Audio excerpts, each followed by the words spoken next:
at the midway point of the season, Benjamin. All-star starters are expected to be unveiled this coming Thursday, January the 23rd. So we here at Baseline Jumper want to give our 2 cents. This week, we're going to cover who we think will be the starters in the All-Star game. And then next week, we will predict the reserves, which I think will be a little more fun. The starters are a bit chalky. So I guess we'll go through each conference, starting with the West, because it looks like we're pretty much simpatico here. And then we'll go through the East, which I think we differ a little bit. So Western Conference backcourt, no-brainers. You got Luka Doncic, who I'm just going to peg him as your discovery, Ben, because you were high on this kid since draft day of 2018. And here he is, likely being an all-star starter in the West or however format they do it in just his second season. Joining him should be James Harden. I mean, do we agree? Thoughts on the two, especially Luka? That's your guy. I mean, it's inarguable at this point. Those guys are by far head and shoulders above. I mean, really, I don't know if you can argue at all on the entire Western team because, I mean, Luka and Harden are head and shoulders above really anyone else who could even be in there just with how well they've played. These are MVP candidates. Somewhere in your top five, you've got to have Luka and Harden. So it's borderline unthinkable that they wouldn't be in there. And then when we continue to the front court, Wait, Jason. I just want to ask you this one question before Yeah. we go to the front court. I'm going to give you a hypothetical just for the sake of conversation. So Sure. say Steph Curry didn't break his hand.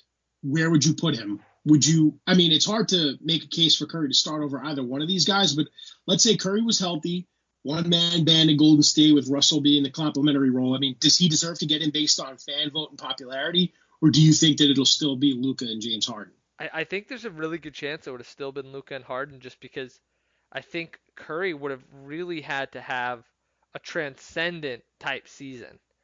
Which He we would have, predicted for him. yeah, I mean, it's just you think about what these two guys are doing.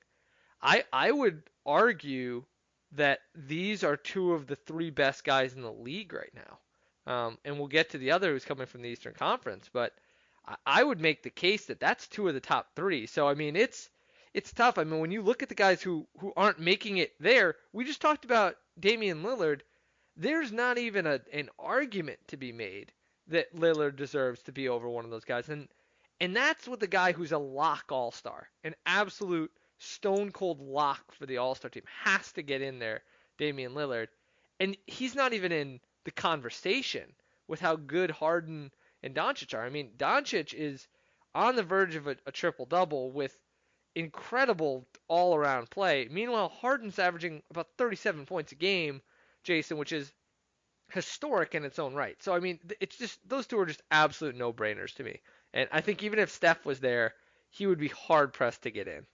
Just wanted to pose it, man, because honestly, he'd be the only one that would reopen the conversation, but there's no argument here. Those two are locks. I just think Curry would have made it a bit more difficult, particularly with the fan vote. But yeah, let's move on to the front court. Who you got? So, I mean, to me, again, I think these are kind of no-brainers. I think that, as you said, it's very chalky. LeBron's got to be in there.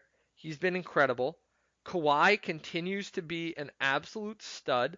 I don't know how you could really possibly leave him off. I mean, I guess you could quibble that Kawhi has only played 33 games. So if you want to play the games played argument, you could go there, but it's hard to find the guy who's going to replace him.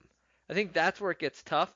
And then, of course, Anthony Davis, I think, has to be in there as well with how well he's played. I mean, you could argue that Anthony Davis has been every bit as good as LeBron has been. So, I mean, I feel like those three are pretty strongly entrenched in those spots. I really can't imagine them not being the starters. Yeah, I mean, the only ones you can make an argument for to start, and I completely agree with you on Kawhi Leonard, Anthony Davis, and LeBron, but just looking at the standings, I think the only two cases to be made are Nikola Jokic and Donovan Mitchell, but their markets are too small. I mean, look what you got. You have Dallas, Houston, and LA.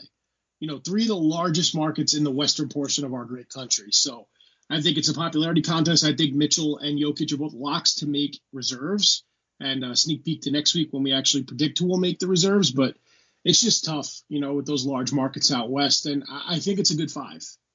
Yeah, absolutely. And I mean, it is. We're going to talk a little bit here. I mean, this is the one, the Western Conference I feel very good about because I feel like the guys who are topping the votes are also the guys who really should be there. They deserve it every bit.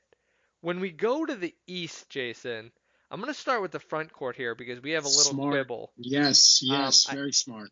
and I think that the front court, there's a little more intrigue here because I think there's a legitimate four guys for three spots. And so just to keep that intrigue, Jason, I want to list the four guys and then I want you to tell me who you think deserves it and if there's any wild cards. So, I mean, the lock of all locks is Giannis. He's going to be a captain. I He's don't making it. agree. Just kidding. But then the next few guys are kind of interesting. You have Pascal Siakam, who has been incredible, has missed some games, but has been absolutely incredible. The Raptors have been fantastic. Mind you, Siakam has only played 32 games. You've got Joel Embiid. Joel Embiid likewise has been, really really good this year in spite of I think some critiques. But likewise, he's missed some time. He hasn't been fully healthy for them. So as good as he's been, you're not getting as many games. And then you have Jimmy Butler, who's leading, a really good Heat team. He's played more games than those other two guys. So I mean, where do you kind of rank those three? I mean, I don't know if I'm ready to put Jason Tatum in that category. So I think I'm going to stick with those three. I mean, how do you rank those three for the next two spots? So I think you have to give Joel Embiid the nod. He's the best pure center in the East. And, I think he's met his quota as far as games played. So I would say he's another lock in the front court next to Giannis.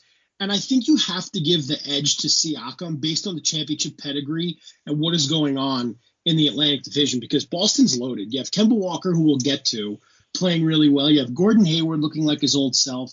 You have Jaylen Brown dunking all over people like he did to LeBron on Martin Luther King Day.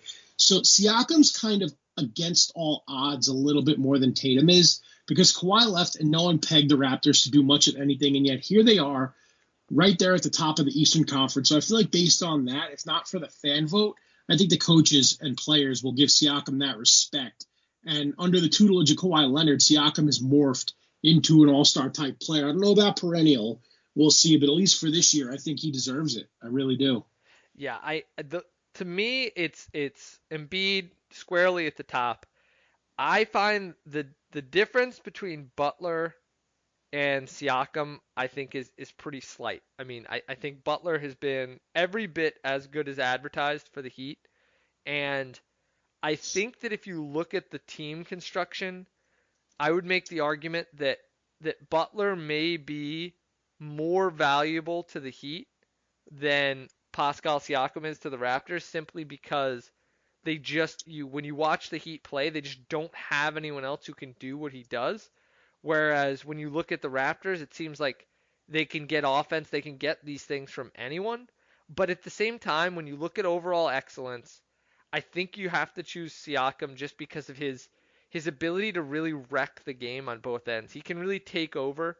But to me, it's the slightest of margins. I just give Siakam the edge. And in fact, if they would list Butler as a guard, I would have him as a starter. I mean, a little bit of a spoiler alert here, but that's one of the ways if I could, I would probably cheat a little bit on this ballot and try to get him in as a starter as a guard because I think he's been better than really any of the guards on the list. Yeah, he has been for sure. So let's go to the backcourt here, Jason. I mean, for the this backcourt, is the most interesting topic, I think, as far as all-star predictions are concerned. Yeah, I mean, it is pretty fascinating, right? Because the voting, I mean, do you want to tell the people about where the votes are at right now? So Trae Young, for some strange reason, is leading all East guards in voting, and I get the hype, and he's a very talented second-year player, but he's also missed time. I just don't agree with it at all because, look, I'm a diehard Nets fan. Anyone who listens to the show knows that. And the fact that Kyrie Irving has more fan votes than Kemba Walker just says a lot about this being a popularity contest. And I think that's why the league moved to make it only 50% of the vote coming from fans and then players and coaches, guys who are in the thick of things, getting the other say and ultimately having that edge. But I don't think Kyrie deserves to be an all-star period this year. If the Nets going to make it, it should be Spencer Dinwiddie. Based on the way he's played this year. Mm-hmm. And how do you not start Kemba Walker in the East? I mean, this is a guy that was playing in the small market in Charlotte, North Carolina, was one of the first big names to change teams on June 30th, immediately signed with the Celtics when it was known that Kyrie was leaving. And With all the time they had playing in FIBA with the young Celtics and Marcus Smart, Brown, Tatum, Kemba, it translated to the court this year with the way Hayward's played, with the way the Cantors looked, with the way the Tices looked. The Celtics just have a good team, and the head of that snake, as talented as Tatum is Kemba Walker. So I think Walker deserves one of those spots. You agree? I completely agree. I think that I just think that Walker has been a leader for that team. He has just really been the difference between last year and this year. When you really stop and look at the team, what has changed? Ultimately, we'll get to it in a second, but you got Irving, you swapped him out, you put in Walker. That's the big difference. And when you look at the difference in success that they're having, it's hard to not say that Walker is the reason for it. But, Jason, it is the other guard spot that I think is the really fascinating part here, because for me, I don't think Trae Young deserves to be an all-star full stop, let alone a starter. I do not think Trae Young is an all-star.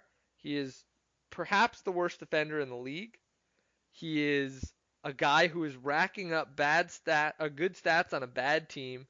He gets to shoot the ball an awful lot, particularly with John Collins having been out for so many games. I'm sort of shell shocked that he's leading the voting, because he's just a guy who I've watched the Bulls play him, and he doesn't scare me. He's not one of these guys. I hate to be Mr. Hot Take here, but I think he's overrated at this point. And to me, that spot, it's gonna be Trae Young. Don't get me wrong. He's leading enough in the votes that he's gonna end up getting in there as a starter.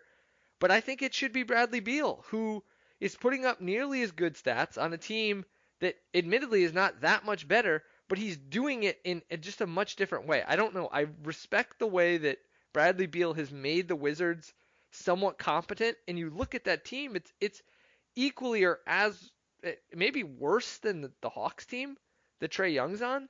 And Beal has found a way to get other guys to contribute. I've really appreciated the way he plays, and between watching those two guys play and playing against them, having a team that I root for play those guys, I was terrified of Bradley Beal. He can manipulate the game. He can pick apart the defense. He's horrifying to play against, and I just don't feel that way with Trae Young. And then defensively, it's a completely different ball game with those two guys. So to me, I really think Beal should get the nod. He's had a phenomenal season. It's the All-Star game, man. Defense means absolutely nothing when it comes to getting picked. This is for the fans. Honestly, with the 6-month NBA season and the 2-month playoffs that go from April to mid-June, you don't think these guys would rather take the weekend, go somewhere warm, lay on a beach for 2 days? No, these guys have to go to windy, freezing cold Chicago the weekend of Valentine's Day, and they're going to sit there and perform for the fans. This is for the fans. And with Trae Young averaging 29.2 points a game and 40 starts, as bad as the Hawks are, that's deserving of the All-Star game, man. I honestly, I don't think Kyrie's getting it. If he doesn't get that fan vote, he's certainly not being voted in as a reserve.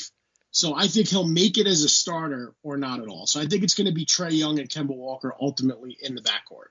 I get what you're saying, and I think Beal is deserving.